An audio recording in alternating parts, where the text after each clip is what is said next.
Well, hello, everybody, and welcome to another author interview. I am very excited today to introduce V.E. Schwab, an author who is responsible for more friends of mine tearing up than just about anybody.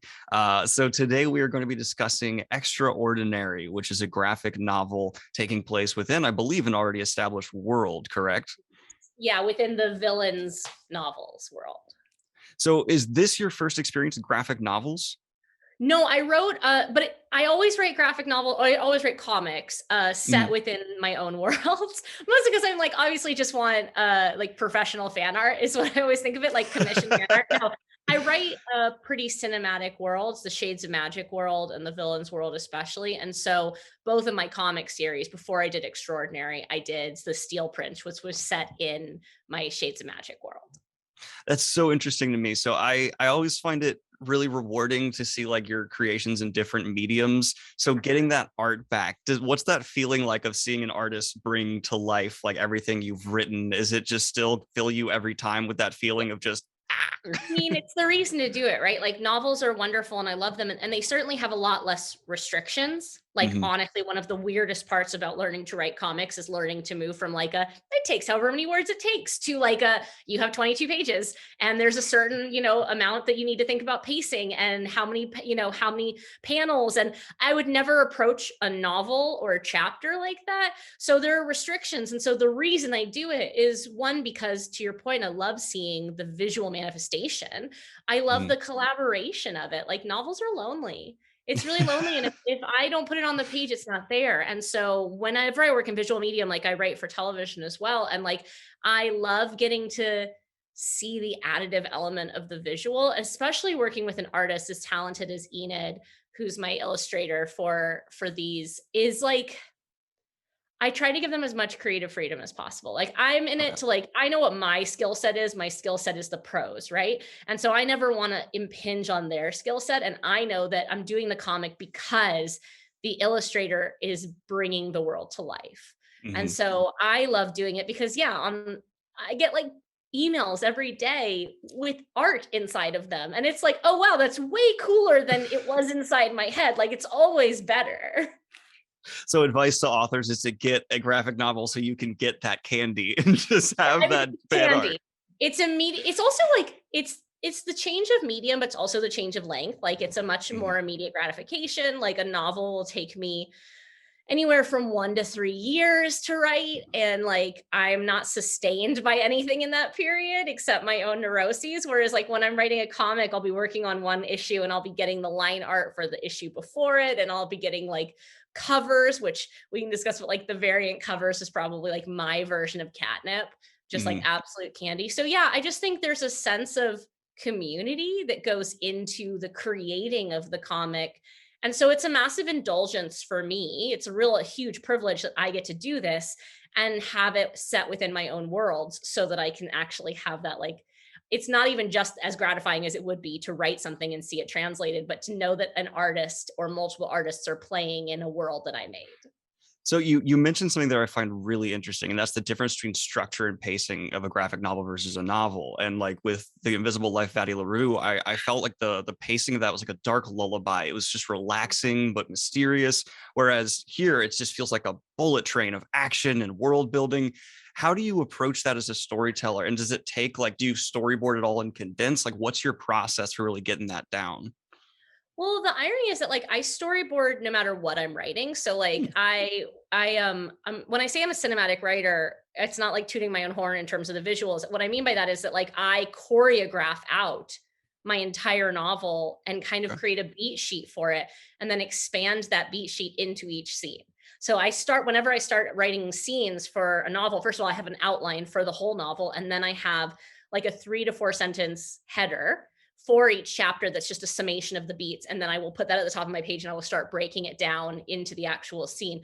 I do the same thing when I'm writing a comic. Obviously, I come up with the full arc of Extraordinary, and then I break that full arc into, in this case, 5, because there's a 0 issue, 5 segments. And then I take that each segment, put it at the top of the page, and break it down into 22 pages so that I can find how much space I have to play in.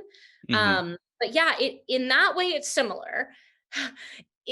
everything else is different because like at the end of the day, I mean, when I'm writing a chapter in a novel or even a novel for that, I mean, it can be as long and as slow and as it can take as many turns as I want it to. I can't reach issue 4 and be like, oops, I could use an extra chapter. Like, it's just not going to work. That was a learning experience for me with Steel Prince, my first comic, which is that I Mm. just wish I'd had another issue, or I just wish almost that I had done Steel Prince not as comic installments, but just as a graphic novel. Because if I hadn't had the comic installments, then I could probably play a little bit more. And so in the future, I'm not actually sure I'll do comic installments. I think I would like to have the best of both worlds and have a Mhm. graphic novel be the length I want it to be and tell the amount of story I want it to tell. That's a spoiled take. The reason I like having the graphic installments, the comic installments, is because of the covers. I like We're allowed to having have spoiled takes. I think that's more than allowed, I just especially really for like artistic covers. indulgence. Yeah, but I mean, it's been a really fun education. I certainly didn't jump from books into comics and be like, I know how to do this because I'm a writer. Like every single medium I write in, it's like going back to school. Mhm. And so there's the saying, constraints breed creativity. It seems like it's kind of a mixed bag where kind of, yeah, because you have to find a way to tell the story, but also it just is genuinely constraining, whereas graphic novels would allow a little more loose there for in terms of what you can do. You know what it is? It's just like I'm a very like I my favorite comics are the ones that really play with space and structure. Like I'll never Mm. forget when I read like The Wicked and the Divine for the first time, and you get to like the 2-page spread of the falling, like whenever one of the gods is reborn. And I know it's like so weird and sheltered because I definitely grew up more on like Marvel and DC, but to see things that break like Yeah. kind of the rules in that way. I am very good at breaking the rules in novels because I have a decade of experience on what those rules are. I wish I could break a little bit more in comics, and I haven't quite figured out how within the constraints. So I think it's more the indulgence of like, I want to write in the graphic novel form so that I can have a little bit of space to have that like extreme playfulness visually that is such catnip for me as a reader. But yeah, I also at the same time, like, I think I grew a lot as a writer from learning how to play within a constraint and think about pacing. It is very similar to TV and film, where like you do have limitations that you have to work on. Whereas in novels, you're just like, I mean, I don't try to write like 1,000-page novels, but like you still, whether Addie LaRue is 500 pages or 600 pages, it's not going to matter. It's up to me. Hmm. Well, as someone who's involved with the self printing, the cost goes up there a little. Yeah, that's true. I guess I should think about things like that. But one of the things I find most impressive about your resume is you are going multiple mediums. So you've also hit different age groups. You've gone to different genres. Is it safe to say you're someone who really enjoys continually challenging what you're going to write next? Yeah, I get bored very easily. Like I have power to those writers who are like 26 books into their own series. Like I think there are definitely days where I think, God, it would be really nice to like play in my own sandbox and feel very at home in that sandbox. But I'm just not that kind of creator. I chafe really quickly. And like, I think, what it really is. So I'm working on my 22nd novel now. And like, which is insane. I feel so old when I say that. But when I look at them all, I think I have a fear of comparison. Like, I don't want people to be able to hold up my books and make an apples to apples comparison of like quality. Like, I don't want them to be like, this one's better than this one. I want them to be each of them trying in their own way to do Hmm. something different for my own edification. Because as I say, I'm sitting with a story for years before anyone else. Like Addie LaRue took 10 years. The Shades of Magic only, a Darker Shade of Magic only took like a year and a half, but like I'm still sitting with a story for a very long time before anyone else sees it. I would get bored. I would get so bored. And so whether it's structurally or narratively, I always want to try and push in a different direction, not to say up, but out. And Hmm. I think that's one of the reasons I'm always trying to set like my next novel, Gallant, has like illustrations, and I would definitely consider it like adult horror, but it has like a child protagonist. So we're going to shelve it in all ages. And I'm like, sure, it has a journal threaded into the bulk of it. Like it's a little bit of a multimedia experience in that way. And so I'd never done that before in a novel. And I was like, you know what I would like to do now is try to create a puzzle within the story Hmm. in a different medium from the story. And so I'm always just trying to search for a new way to play.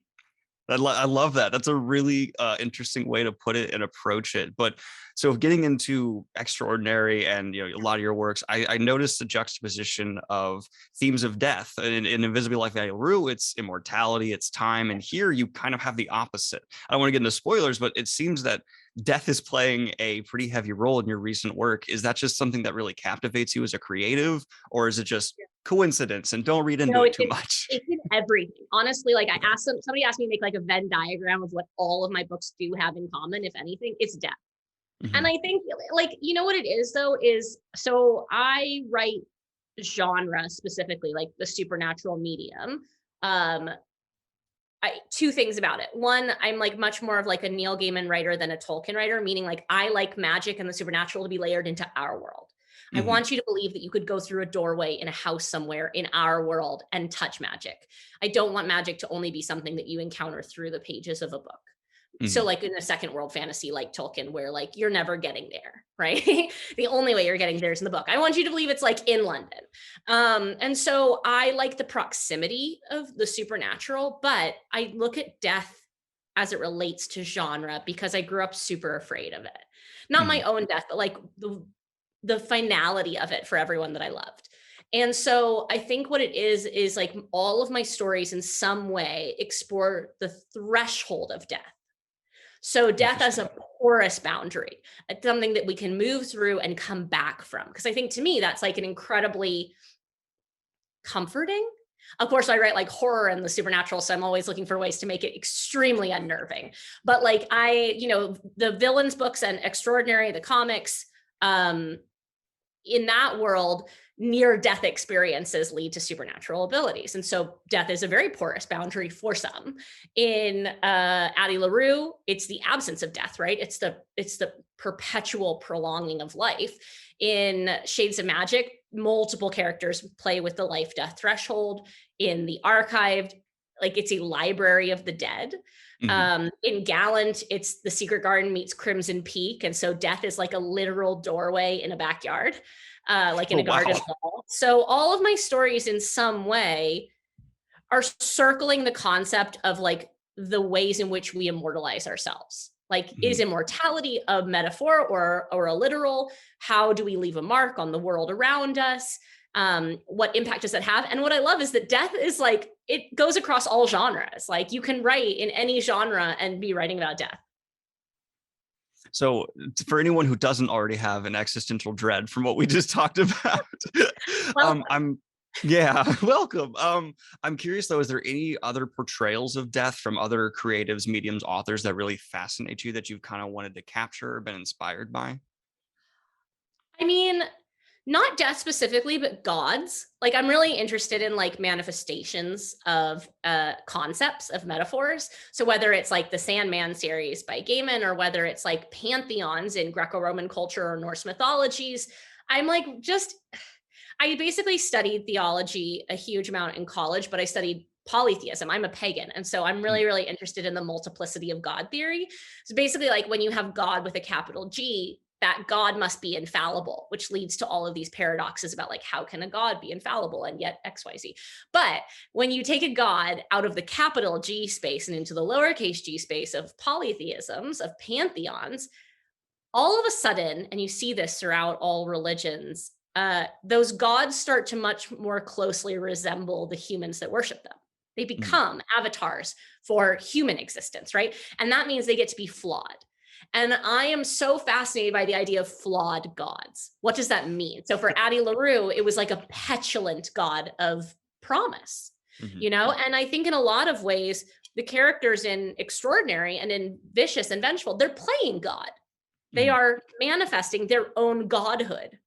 And so I think it's really like when I deal with them, and like it comes up in Shades of Magic a lot, the concept of I use magic as a god, as a Mhm. stand in for a lot of worship.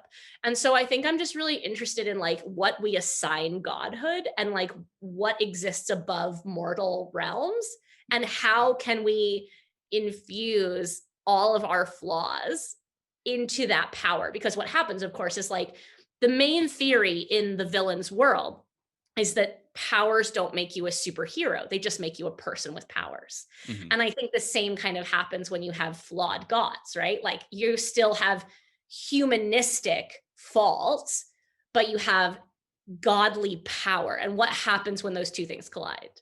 Mhm. That's really interesting. And another kind of thing that stood out to me reading this graphic novel is, again, tell me if this is I'm just barking up the wrong Yeah, tree yeah, here, no, but no, there no. seems to be this distance that someone then has once this power's in them. There's this disconnect from others around them. And I felt that Yeah. in Invisible Life Aviru as well. And is that something that you're deliberately trying to capture? Like what happens now once you're viewed separately, once you're pulled outside, and like the psychological Yeah. implications of that? No, you totally, and it's so cool. It's like you got that, but like that's definitely like a massive theme in the novels, and I'm never sure if it's going to come across as much. But yes, there's an alienation that Mhm. happens with power. And so it basically, like, there's a theory in the novel that Eli possesses, that the kind of our villain, which is that in gaining power, you lose something essential. Now, Eli believes that's your soul. Victor, his kind of counterpoint in the novels, believes it's a sense of consequence, right? It's like Mhm. sociopathy. But what happens is, you go through this traumatic, cataclysmic experience and you come back and you're changed, as we all would be by a near death experience, as we all would be by trauma. That's my kitten. That's one kitten. Sorry. Yeah, no, this That's is not just enhancing the video. There's nothing wrong with a no, cat. right? But you go through this trauma, even power aside, we're all changed by that. We're never the Mhm. same person. And so what happens when the life around you doesn't change and nobody sees you as having changed? Like, how do you deal with the internalized sense of manifestation of change? And so for Charlotte, the main character in Extraordinary, it's even worse because I gave her the most traumatic power possible, which is the ability to see other people's deaths in reflective surfaces. So talk about an alienating ability. She can't even be around her loved ones because she tries to have dinner with them in the first issue. And like all she sees is her parents and her little brother dying. I I mean, I wasn't think gonna it's a say it, metaphor but you're for rather mean to your adolescence. characters. I love it. I love it because I just think like, there's a reason that they say happy characters make for short books. Like, I mean, there's a fascination that I have, of course, with trauma, but really it's just like what we do in the aftermath. Mhm. And that alienation I find to be a great catalyst for testing morality, because even you're alienated, it's very easy to see, okay, now they are other, or you need to remain human, still try and keep that connection. And I find that to be one of your defining lines for pro and antagonists here.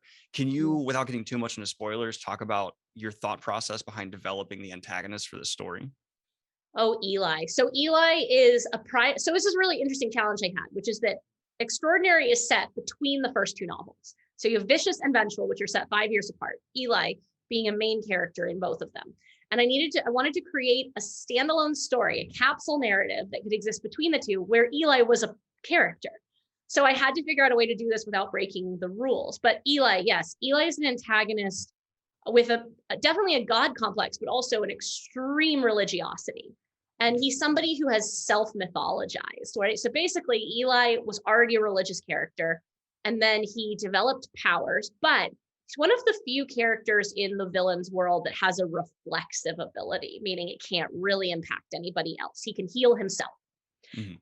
And in self-mythologizing, Eli decides, once he experiences this kind of loss of something inside him that comes with becoming an EO, and he's afraid it's his soul, Eli decides to almost like be revisionistic about it. And he decides that his reflexive ability is a message from God, Mhm. that he exists to destroy other EOs, that he is Mhm. going to be a sword of God in this way, that EOs are wrong, they're soulless, they should never have come back, and all he can do is set it right. And so Eli has this incredible righteousness, self-righteousness about him that is a driving force in the books, and especially in the comic, as basically what happens is in the first issue, Charlotte looks in the mirror after gaining this ability to see death in reflective surfaces, and instead of seeing like her own death being like, in a bed of old age, she sees Eli, and she just sees a man. She sees her murderer, basically. And so she sets out to kind of try and find Eli before Eli finds her and change the nature. And that's another big question for Charlotte's character, is that like, can you change what you see? And Mhm. if you do change what you see, you're just changing it to something else. Like she's never going to look in a mirror and not see death. In fact, she could arguably change somebody's life and have them die sooner. Mhm. Like so it's all about like agency and autonomy and like what do you do in the face of death? Like would you be able to stand by knowing that in the end like all you're doing is procrastinating? But for Charlotte, she can't abide by this idea of just sitting there and seeing this man in her reflection until he finds her.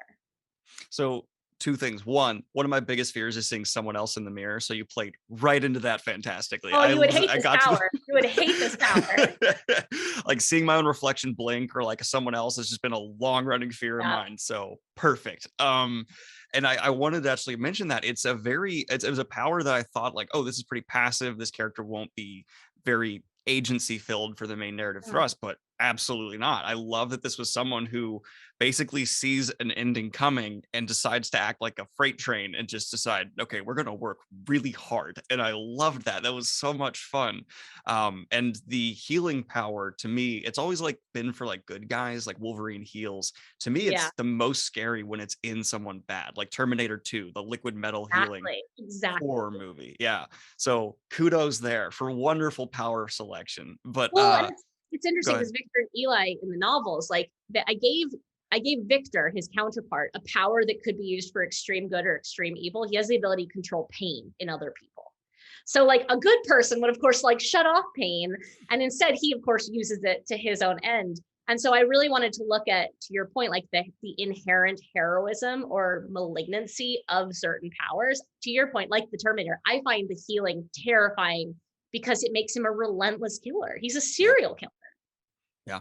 It's the Michael Myers effect, where no matter what you do, they're just still coming, and that's genuinely terrifying. Yeah, it's super scary. Um, It's why zombies are like the scariest supernatural thing to me because they just don't stop. I'm like, yeah. you're just relentless. Well, thank you for not including zombies. I'm a little zombied Yeah, out, so I, I yeah, appreciate that. no zombies here. So you would classify this as a superhero story, correct? I would classify it as a superpower story because, like, Fair. again, the whole argument is that there's no heroes and there's Mhm. no villains. There's just people with powers. But yeah, I like never know. Somebody classified it as like urban fantasy. I don't think that just means like fantasy set in our world at this point. Oh no, the other kitten is coming.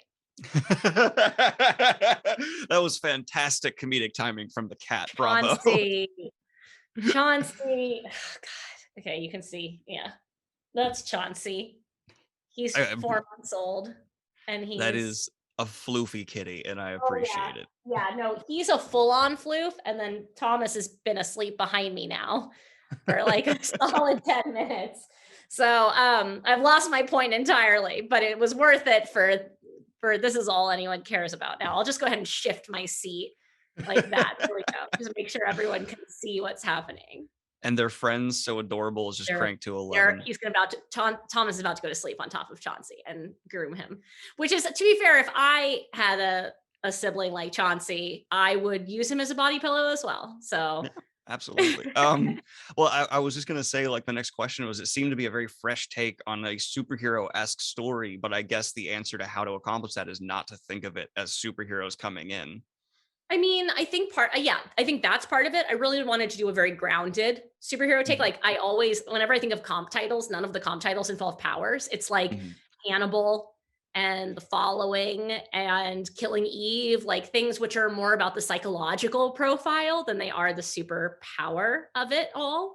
Like I wanted to do something grounded. I've always had a bit of a bee in my bonnet about like how arbitrary powers can be when they're assigned to characters. Like the vat theory just doesn't work for me. Like you fell in a vat of acid and now you can do X. And I'm like, what does that have to do with anything? So I think I really, when I was designing the EOs, the extraordinaries, I mostly just like wanted to think of like what is a rational way to go about it. And so obviously like with near death experiences, there are recorded, proof of like temporary adrenal spikes, people being able to do incredible things in a moment of extreme duress.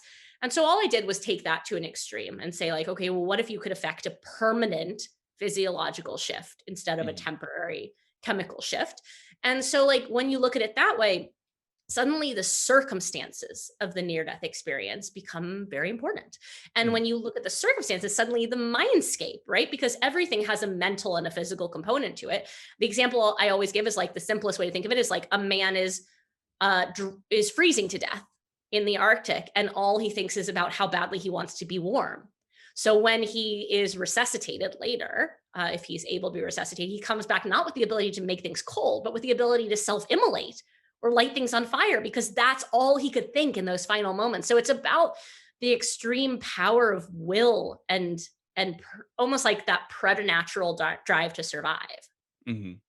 That's a really interesting way to put it, and I can't get into spoilers, but there's some certain moments here that I really like the limitations of, well, of the power you've put in. There's not anything that's just the Superman solve it all problem. There's a lot of harsh limits on what these people are able to do, which always makes the narrative oh so much There more has to be cost. interesting. I just Yeah. nothing's more boring than the absence of cost.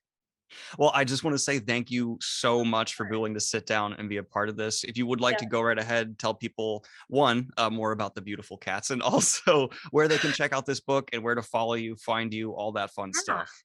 Well, okay, so the supply chain has made numerous delays for everyone in all forms of publishing this fall. So it's coming out later this month in November. This is one of the covers.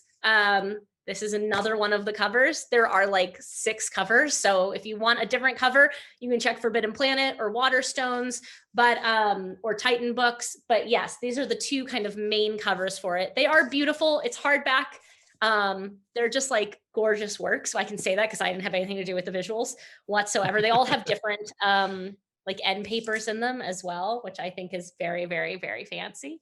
But yeah, it's kind of a self-contained narrative. You don't need to have read the villain's novels in order to enjoy it. It's a really good entry point. If you have read the villain's novels, one or both of them, there are some extra Easter eggs in there.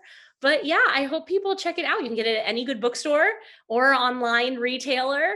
You can find me online. I live on Instagram. I used to live everywhere, but now it's just on Instagram. There's a huge amount of these 2 on the Instagram right now. They're currently asleep together. That Instagram is just VE Schwab. It's just all one word, super simple. I update an egregious amount. Well, there's never too much cat on Instagram. We've certainly Exactly. learned there's no saturation point. Well, thank you so much again. And everyone, I'll have links for everything, of course, right down below. Like and subscribe, all that fun stuff. Have a good one, y'all. Peace.